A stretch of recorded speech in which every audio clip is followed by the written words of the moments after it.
Persuasion is everywhere, in advertising, politics, relationships, and it shapes our decisions daily. Decades of research in social psychology have shown that there is indeed a science to how we are persuaded, revealing key principles that reliably sway our behavior. Psychologist Dr. Robert Cialdini, a leading expert on influence, identified 6 universal persuasion techniques that actually work in practice. We often follow these mental shortcuts automatically because, in many cases, they guide us to make good choices. However, because we use them unthinkingly, savvy marketers, and even con artists, are quick to exploit these triggers for their own gain. In the realm of dark psychology and human behavior, understanding these principles is crucial. They can be used to influence ethically, but they can also become tools of manipulation in the wrong hands. In this video, we will embrace the science of persuasion by exploring 6 proven techniques for influencing others. For each technique, we'll explain the psychology behind it, see it in action through real studies or examples, and uncover how it can be applied or misapplied in daily life. By the end, you'll not only recognize these powerful persuasion strategies, but also learn how to use them responsibly and guard against those who might use them to manipulate you. Let's dive into the psychology of persuasion. First, reciprocity, the obligation to give back. Have you ever felt obliged to return a favor or gift? That's the principle of reciprocity in action. Reciprocity means that when someone gives us something, a gift, help, or kindness, we feel a strong urge to give back in return. This social norm exists in virtually every culture. We pay back debts, favors, and good deeds because it's seen as the right thing to do. From a young age, we're taught if someone does something nice for you, you should do something nice back. This ingrained rule is a cornerstone of human cooperation. It keeps social bonds balanced. However, it's also a powerful persuasion tool. If you want someone to comply with your request, doing something for them first can dramatically increase the chances that they'll say yes. Science proves the power of reciprocity. In one study, researchers found that simply giving customers a small free gift could significantly boost sales. For example, shoppers who received a free piece of chocolate upon entering a store became 42% more likely to make a purchase. In another famous experiment at a restaurant, waiters who gave diners an unexpected gift, a mint with the bill, saw a big jump in tips. 1 mint increased tips by around 3%. 2 mints led to a 14% increase. But the real magic happened when the waiter gave 1 mint, started to walk away, then turned back and offered a second mint with a personal touch, saying something like, "For you nice people, here's an extra mint." Tips shot up by 23% as a result. It wasn't just the size of the gift. It was the thoughtfulness and surprise that amplified the sense of obligation on the customer's part. Personalized, unexpected favors trigger a strong urge to reciprocate. We encounter reciprocity every day in marketing and sales. Think of the free samples at the grocery store, or the charity that mails you small gifts like address labels or stickers. They're giving you something, hoping you'll feel compelled to give back by buying the product or donating money. Even content creators follow this rule when they provide free ebooks, trials, or helpful advice. Having received value for free, you're more inclined to support them in return. Reciprocity can build relationships. For instance, friends exchange favors and have each other's backs, precisely because returning kindness strengthens the bond. Dark persuasion. Alert. Reciprocity can also be weaponized by manipulators. Think of high-pressure sales tactics. A salesperson might give you a small freebie or a special discount, expecting you to feel indebted and buy something in return. Compliance professionals and con artists know that if they do something for you, it's hard for you to say no to them. Even cult recruiters have used this strategy. For example, The Hare Krishna sect in the 1970s handed out free flowers or booklets in public places and suddenly found that donations skyrocketed because passersby felt they owed something after accepting the gift. Unethical actors might also use the rejection then retreat ploy, a concession technique related to reciprocity. They ask for a huge favor you're likely to refuse, then compromise with a smaller ask. You feel they've given ground, so you reciprocate by saying yes to the smaller request, which is what they wanted all along. Knowing about reciprocity helps you recognize when a gift isn't just kindness, but a calculated move to make you feel obligated. Takeaway: leverage reciprocity by being the first to give, whether in business or personal life, and doing so in a sincere, meaningful way. People will feel compelled to respond in kind, but also beware of gifts with strings attached. If an offering feels overly strategic or you didn't ask for it, pause and ask yourself whether reciprocating is truly voluntary or if you're being subtly pressured by the rule of reciprocity. Second, commitment and consistency, the power of staying true. Why do salespeople try to get you to agree to something small before upping the ante? Why do we feel internal pressure to follow through once we've made a public promise? The principle of commitment and consistency explains this. Humans have a deep desire to be consistent in our attitudes and actions. Once we commit to something, especially publicly or in writing, we strive to stick with it to avoid looking fickle and to feel true to ourselves. Consistency is generally seen as a positive trait. It shows reliability and integrity. Internally, inconsistency creates cognitive dissonance, discomfort from acting against our own prior statements. Thus, we tend to align future behavior with our past commitments. Persuaders can use this tendency by securing a small initial commitment, then building on it, often referred to as the foot in the door technique. A classic experiment demonstrates how powerful commitment can be. Back in 1966, researchers Jonathan Friedman and Scott Fraser asked homeowners in a California neighborhood to put a large, ugly, drive safely billboard in their front yard. Unsurprisingly, only about 17% of residents agreed to the inconvenient request. However, with another group of homeowners, the researchers took a different approach. First, they asked these people to put a tiny postcard in their window supporting safe driving, a trivial ask that nearly everyone accepted. A couple of weeks later, the researchers returned and made the big ask. Would they install the big Drive Safely billboard on their lawn? This time, an astounding 76% of those homeowners said yes. By agreeing to the small request, people had unknowingly committed themselves to the cause.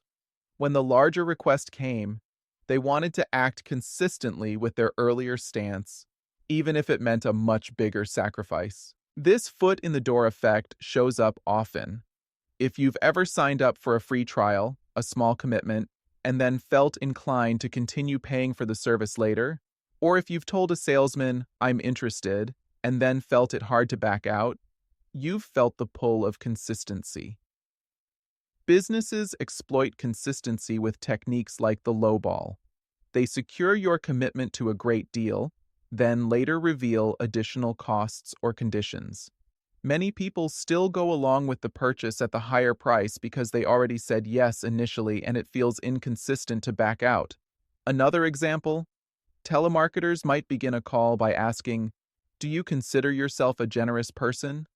If you say yes, you've made a small public commitment to the idea of being generous, so when they later ask for a donation, you're more likely to comply to stay consistent with that self-image. The commitment principle can also be used for good.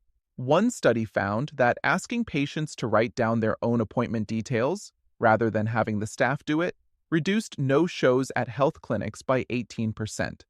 Writing it down themselves was an active commitment, making them more likely to follow through. Public pledges can similarly motivate follow-through. For instance, announcing your goal to exercise regularly to your friends can push you to stick with it, because you want your actions to remain consistent with your words. Dark persuasion. Alert, commitment can turn into entrapment if used nefariously. Manipulators may use a series of escalating commitments to lock you in. A cult, for example, might start by inviting you to a harmless free seminar, then ask you to attend a weekend retreat, then pressure you into moving into a commune. Each step is a bigger commitment built on the last. High-pressure sales environments use commitment too. They'll get you to fill out forms, say yes repeatedly, or even applaud you for making a great decision today. Each affirmative action makes it harder for you to change your mind. Be wary when you sense someone is trying to get you to agree to anything trivial as a prelude to a bigger ask. It's likely a tactic to leverage your consistency. If you feel you're only going along with a request because I already said I would, or I signed something, pause and reassess. You have the right to change your mind when new information comes to light, despite the internal pressure to stay consistent. Takeaway. To apply this principle ethically, try to get small positive commitments from others if you want to influence behavior change. For instance, ask a colleague to verbally agree to a minor step in a project, and they'll be more likely to carry on with larger steps. When you're the target, however, remember, true consistency is about being loyal to your values and long-term goals, not just to your past statements. Don't let a clever operator trap you into a bad deal or situation by exploiting your honorable desire to be consistent. Third, social proof, following the crowd. If everyone else is doing it, I should do it too. This thought has probably crossed our minds more often than we realize. The persuasion principle of social proof, also known as consensus, refers to our tendency to look to others to decide what to do, especially in uncertain situations. Humans are highly social creatures, and for the most part, going with the crowd serves us well. If many people are behaving a certain way or endorsing something, there's a good chance it's a reasonable choice. Social proof is essentially the power of the herd. We assume the actions of others reflect correct behavior. You can probably recall instances of social proof in action. Have you ever chosen a busy, crowded restaurant over an empty one, assuming the food must be better where the locals flock? That's social proof.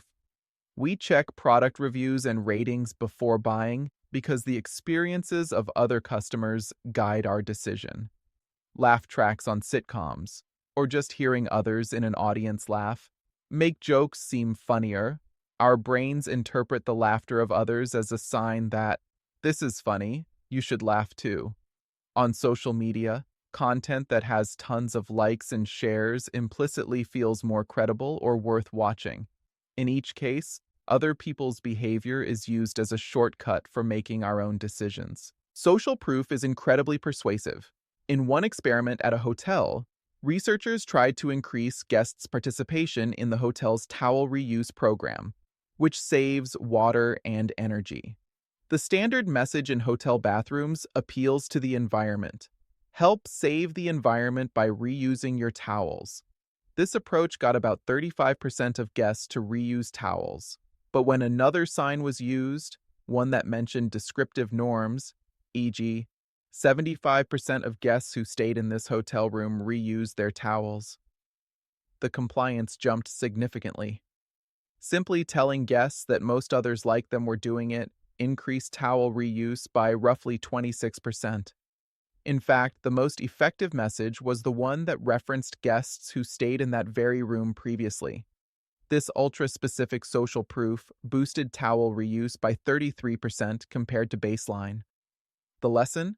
We are highly influenced by what we believe similar others are doing, even if those others are total strangers. Seeing or hearing that people like you are making a certain choice often tips the scales for our own choice. Marketers and influencers deploy social proof all the time.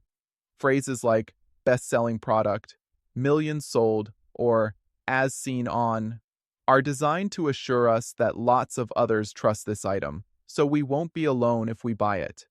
User testimonials and star ratings serve the same role. Nightclubs keep an intentional line outside, not because they're full, but because a line signals popularity. If people are lining up, it must be worth it. Online, we often encounter fake social proof as well, bots that inflate follower counts, or fabricated reviews boosting a rating.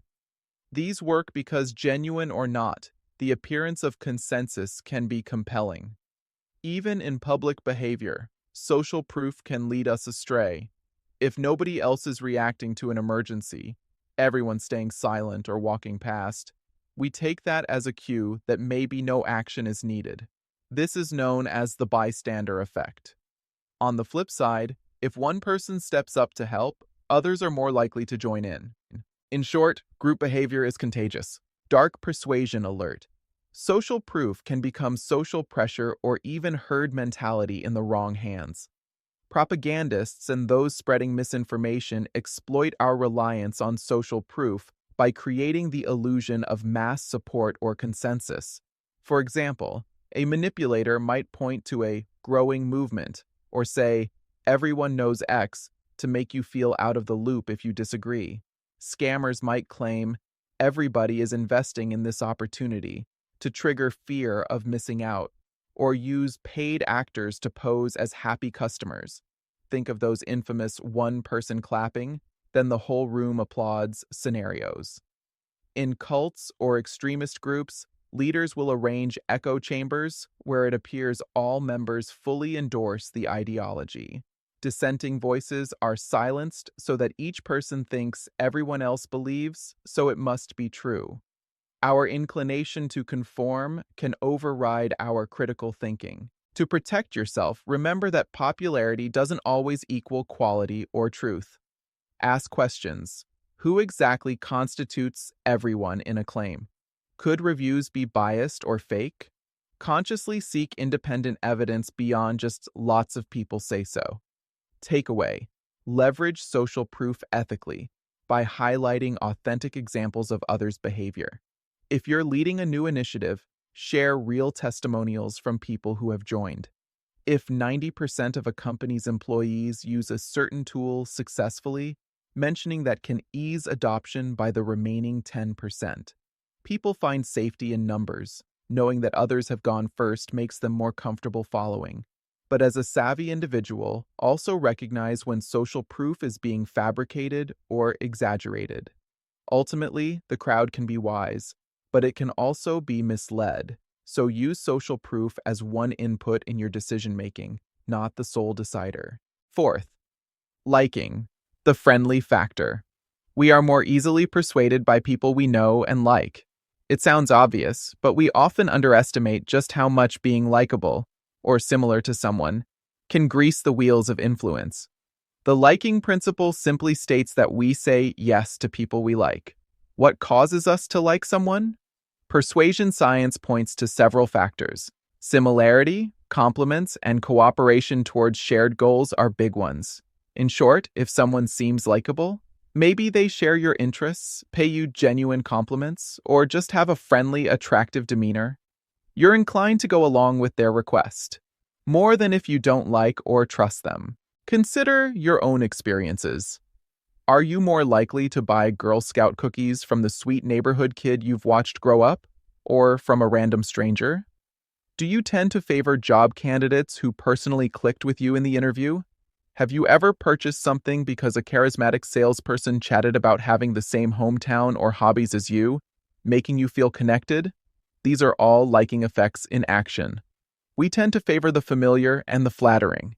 Even physical attractiveness can play a role, known as the halo effect, where if we find someone pleasant on the eyes, we often, subconsciously, ascribe other good qualities to them and are more easily influenced by them. The power of liking was demonstrated in a remarkable negotiation study. Groups of MBA students were split into pairs to negotiate a deal. One set of pairs was told to get straight down to business with no personal interaction.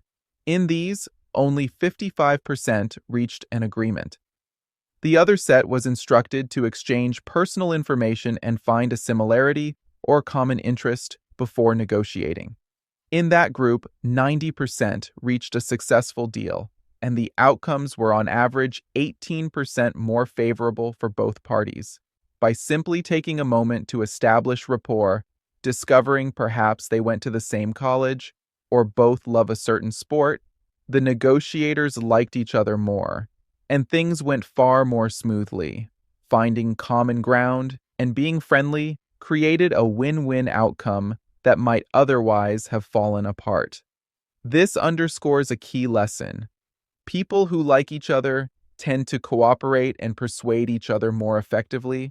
Smart influencers harness the liking principle in many ways. Sales and marketing professionals often try to mirror or match their clients. If you're warm and chatty, they'll be warm and chatty. If you have a certain background, they might mention they share it, even if it's just tangential. These tactics increase rapport. Compliments are another big one.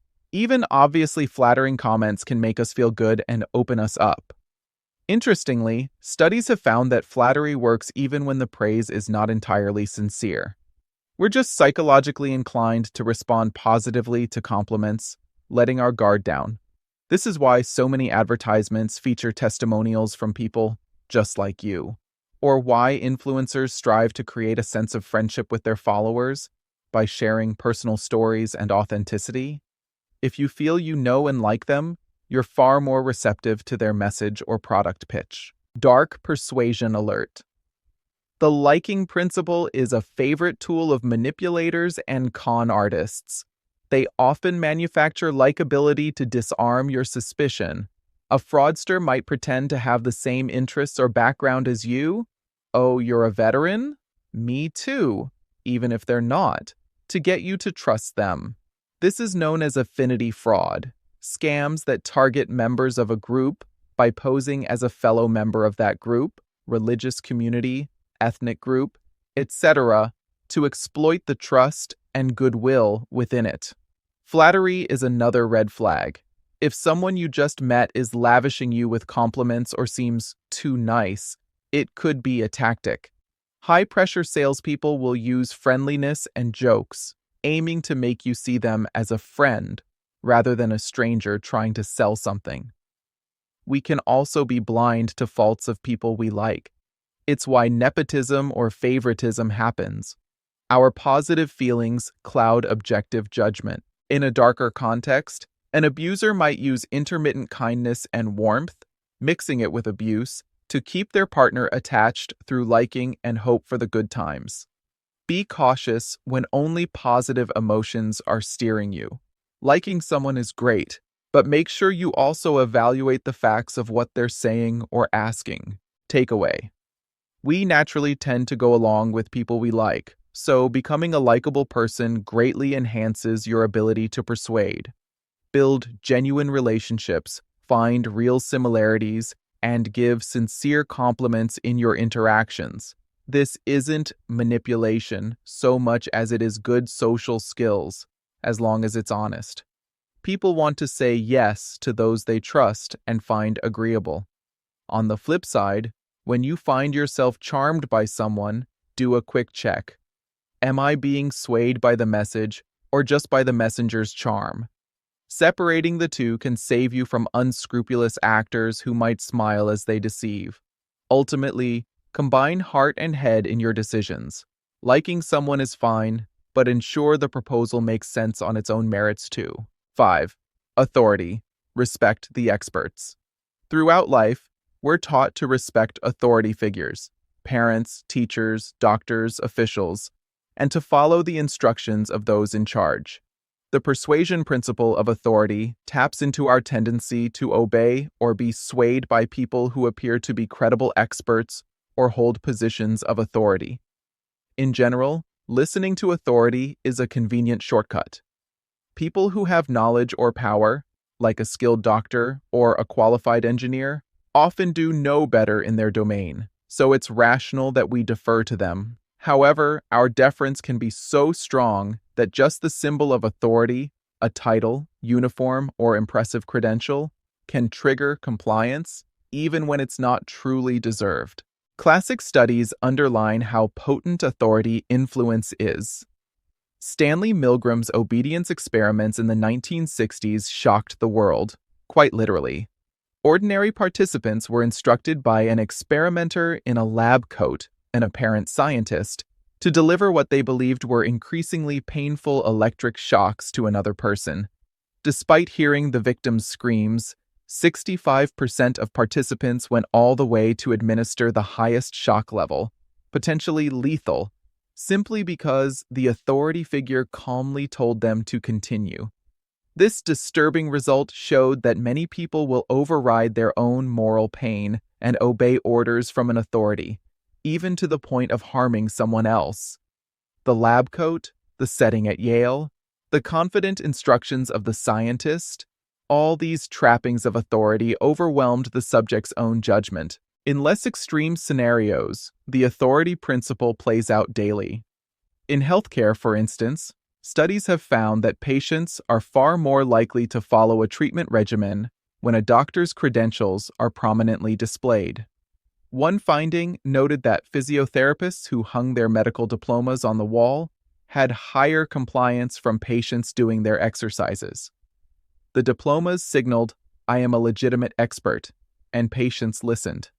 In another example, people were much more willing to give spare change to a stranger for a parking meter if that stranger was dressed in a security guard uniform as opposed to casual clothes. Just looking like an authority figure increased compliance. Titles like doctor, professor, or even best-selling author also lend weight to someone's words. We see expert endorsements in ads for the same reason. E.g., 9 out of 10 dentists recommend this toothpaste. The underlying message, trust this advice, an expert said so. We often comply without much thought when we perceive the requester has authority. Think about how you react when a police officer signals you to stop, or when a company CEO makes a request versus a junior employee. There's a built-in bias to acquiesce to the higher-ranking person. Even symbols of authority like fancy job titles, uniforms, stethoscopes, or luxury cars, signaling wealth and status, can increase influence. One experiment showed that drivers took significantly longer to honk at a luxury car stopped at a green light than at an old economy car. The high-status symbol commanded more deference, albeit subconsciously. Dark persuasion. Alert. Blindly following authority can be dangerous. Manipulators may fake or exaggerate authority to trick you. Scammers commonly impersonate police officers, government officials, or tech support agents because they know many people will comply out of fear or respect. For example, a caller might claim to be from the IRS or your bank and demand sensitive information or payment. The authoritative tone and invoking of a powerful institution is meant to short-circuit your skepticism.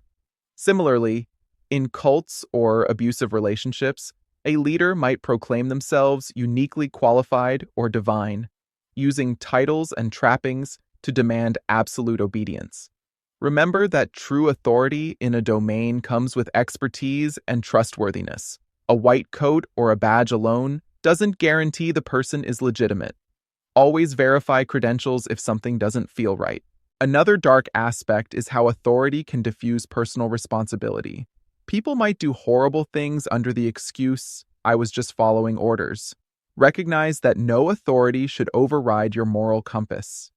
If an expert asks you to do something harmful or very out of character, question it, seek a second opinion, or simply refuse. Takeaway: when you need to persuade others, it helps to establish your credibility upfront, ethically. Mention your relevant expertise or experience without bragging, or have someone respected introduce you. People listen more when they believe you know what you're talking about. Simple cues like professional attire or citing reputable sources can bolster your authority in a subject. Just be sure you back it up with honesty and actual knowledge. Conversely, when you find yourself swayed because so-and-so said it or this person looks official, pause and evaluate the content of the message. Authorities can be wrong or even corrupt. Trust, but verify. Use the authority principle wisely. Respect expertise, but never surrender your critical thinking. Your decisions must ultimately make sense to you, not just appease an authority figure. Sixth, scarcity. Wanting what you can't have. Imagine 2 cookie jars. One is full of cookies, the other has only two left. If you had to pick a cookie to eat, which jar's cookie seems more appealing? Scarcity, the idea that the less there is of something, the more valuable and desired it becomes, would likely make you eye the nearly empty jar. In a famous 1975 study, researchers put exactly the same cookies in two jars, one jar holding 10 cookies and the other holding 2. Participants rated the cookies from the nearly empty jar significantly higher in quality and value, even though objectively the cookies and jars were identical. Simply seeing that only a few were left made people assume these must be the good ones that others had picked over, or that they were running out because they're popular. This is the psychology of scarcity. People want more of what they can have less of. Scarcity's persuasive power is all around us. Limited time offer. Only 3 seats left at this price. Exclusive to members only. These messages spur us to act now, fearing that if we don't, we'll miss out. The fear of missing out, often abbreviated FOMO, is closely tied to scarcity. When opportunities or items are rare or dwindling, we experience a sense of urgency and loss aversion. From an evolutionary standpoint, resources that are scarce, food, mates, shelter, are worth fighting for more than abundant ones. Our brain has evolved to seize rare chances, which is why a sale countdown or a limited edition release gets our pulse up. Scarcity boosts desirability not just by fear of loss, but also by a perception of unique value. If something is hard to get, we subconsciously assume it must be for a good reason. Perhaps it's superior quality or high demand. A modern example. When British Airways announced in 2003 that they would soon discontinue the iconic London-New York Concorde flight, thus making those supersonic flights a finite commodity, what happened? Tickets sold out almost immediately for the remaining flights. People suddenly scrambled to experience it before it was gone. Nothing about the flight itself had changed. Same service, same high price. Yet the looming scarcity sharply increased its appeal. Likewise, think of collectibles or exclusive events. The fact that not everyone can have it or go there makes it alluring. Early in Facebook's history, membership was limited to college students, and then slowly opened up. That aura of exclusivity, scarcity of access, generated huge buzz and desire to join.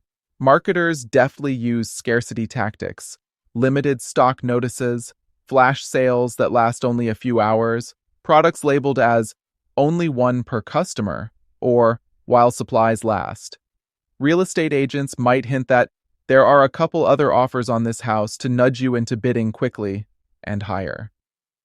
E-commerce sites show you other people have this item in their cart, or only 2 left in stock, to prevent you from procrastinating. Even social scenarios involve scarcity. Playing hard to get in dating is essentially creating perceived scarcity of your time attention, which can increase your perceived value. Dark persuasion alert. Scarcity can drive us to make impulsive, irrational choices. Unscrupulous businesses sometimes create false scarcity. For example, a website might always display only one left, even if there are plenty in a warehouse, just to pressure you. Or they'll invent a fake deadline, sale ends tonight, and then a new sale starts tomorrow, to keep people rushing to purchase. Scammers love using scarcity combined with urgency. Act now or this once-in-a-lifetime deal disappears. By making you panic about missing out, they hope you won't think critically. Scarcity also underlies panic buying and bubbles. People see something becoming scarce or hear about a shortage, and they hoard or invest blindly, which in turn actually creates scarcity in a vicious cycle. In relationships, an emotionally manipulative partner might give you the silent treatment or withdraw affection to make their attention seem scarce, thereby controlling you into working harder to please them. Recognize these ploys. When you feel your heartbeat quicken at the sight of a countdown timer, or when someone is dangling a last chance at you, take a moment to breathe. Legitimate opportunities do sometimes require quick action. But if every decision feels like a do or die, now or never scenario, something's off. Scarcity should be just one factor in a decision, not the whole reason you do something. Takeaway: scarcity is a double-edged sword. You can use it ethically to motivate action. For instance, an entrepreneur might open a limited number of spots in a workshop to ensure quality. And it's fair to mention that scarcity to interested people. Limited editions and deadlines can be genuine and help people prioritize a decision. The key is honesty. Don't fabricate or overhype scarcity if it's not real. As an individual, be aware of your own FOMO. It can be helpful. You don't want to eternally hesitate and miss good opportunities, but don't let the sheer scarcity of an option blind you to its actual merits. Ask yourself, would I want this if it weren't so scarce or exclusive? And am I choosing this just because I might lose the chance? Balance urgency with rationality. Wanting something that's hard to get is natural, but make sure it's worth wanting in the first place. In closing, persuasion is a science, and now we've seen the evidence. These 6 techniques, reciprocity, commitment, consistency, social proof, liking, authority, and scarcity, are time and again proven to actually work in influencing human behavior. They are like the hidden strings that can guide our decisions, often without us realizing it. When used ethically, understanding these principles can greatly improve our communication, marketing, and leadership. You can encourage cooperation by giving first, reciprocity, motivate others by securing small commitments, consistency, inspire action by highlighting what the majority or similar folks are doing, social proof, build trust by being genuinely likable and finding common ground, liking, bolster your message's impact by establishing expertise, authority, and drive urgency and value by appropriately emphasizing rarity or deadlines, scarcity. Armed with these insights, you can embrace the science of persuasion to become a more influential communicator in both personal and professional spheres. At the same time, knowledge is power, and you now possess the knowledge to spot these techniques when they are being used on you. In the world of dark psychology, manipulators often rely on these very principles to sway, pressure, or deceive. But forewarned is forearmed.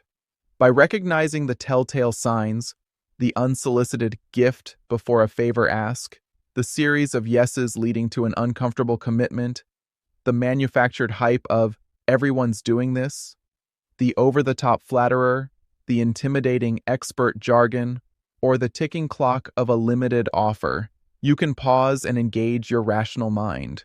Rather than reacting on autopilot, you can make a clear-eyed choice. Do I truly want to reciprocate? Is this commitment in line with my values? Do I trust this consensus or authority figure? Do I actually need this scarce item? In summary, persuasion itself is not good or evil. It's a tool. These 6 techniques are powerful, and like any tool, they can be used to help or to harm. In the right hands, they can nudge people toward positive actions, buying a genuinely helpful product, adopting healthier habits, cooperating for the greater good. In the wrong hands, they can manipulate people against their best interests. Our goal should be to use these principles responsibly, with respect for others' free will, and to defend against their malicious use by others. Knowledge of the science of persuasion gives you the upper hand. You can embrace these insights to become more persuasive while staying ethical. And perhaps even more importantly, you can protect yourself from being unwittingly influenced by slick tricks. Next time you feel yourself leaning toward yes when you're not sure why, think back to these 6 principles. Chances are one of them is in play.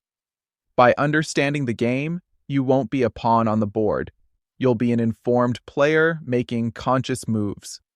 Now that you're equipped with the psychology of persuasion, use it wisely. Influence with integrity, resist manipulation with confidence, and continue exploring the fascinating nuances of human behavior. The more you understand these forces, the better you can navigate a world full of persuasion. Staying true to yourself while communicating effectively with others.